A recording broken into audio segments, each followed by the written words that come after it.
In today's video, I'm going to teach you how to find Excel version history. This is really handy when you need to see what changed in a workbook or go back to an earlier version. First, open the Excel workbook you want to check. Make sure this file is stored on OneDrive or SharePoint, not just on your computer.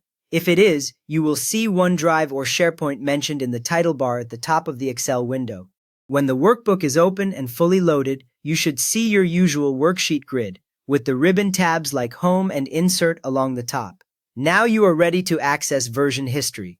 Do one of the following, depending on which is faster for you.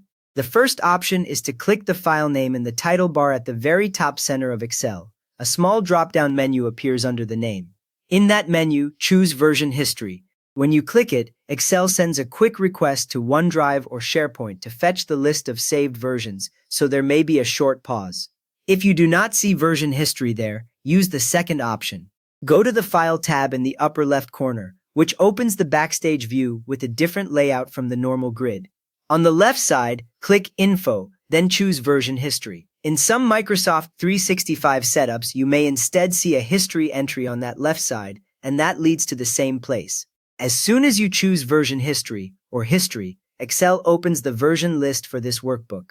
The version history pane now opens on the right side of your screen. You keep your current worksheet view on the left, and on the right you should see a vertical list of previous versions. Each entry usually shows a timestamp and often the name of the person who made the change. Newer versions appear at the top. If you scroll, you can move back through older saves. Nothing is changed yet. You are only looking at the list. Next, click any version in that pane to preview it. Excel opens that older version in a separate window or separate view, so your current workbook is still safe. Look over the cells, formulas, and formatting to confirm whether this is the state you need.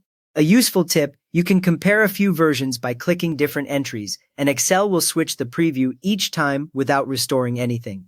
If needed, click Restore to replace the current version, or choose Save a Copy to keep both versions.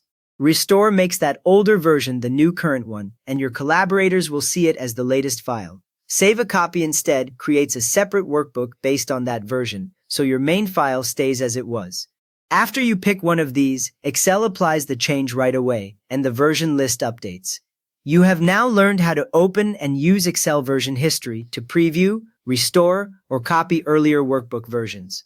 If this helped you recover your workbook, please give the video a quick thumbs up, and maybe subscribe for more Excel tips.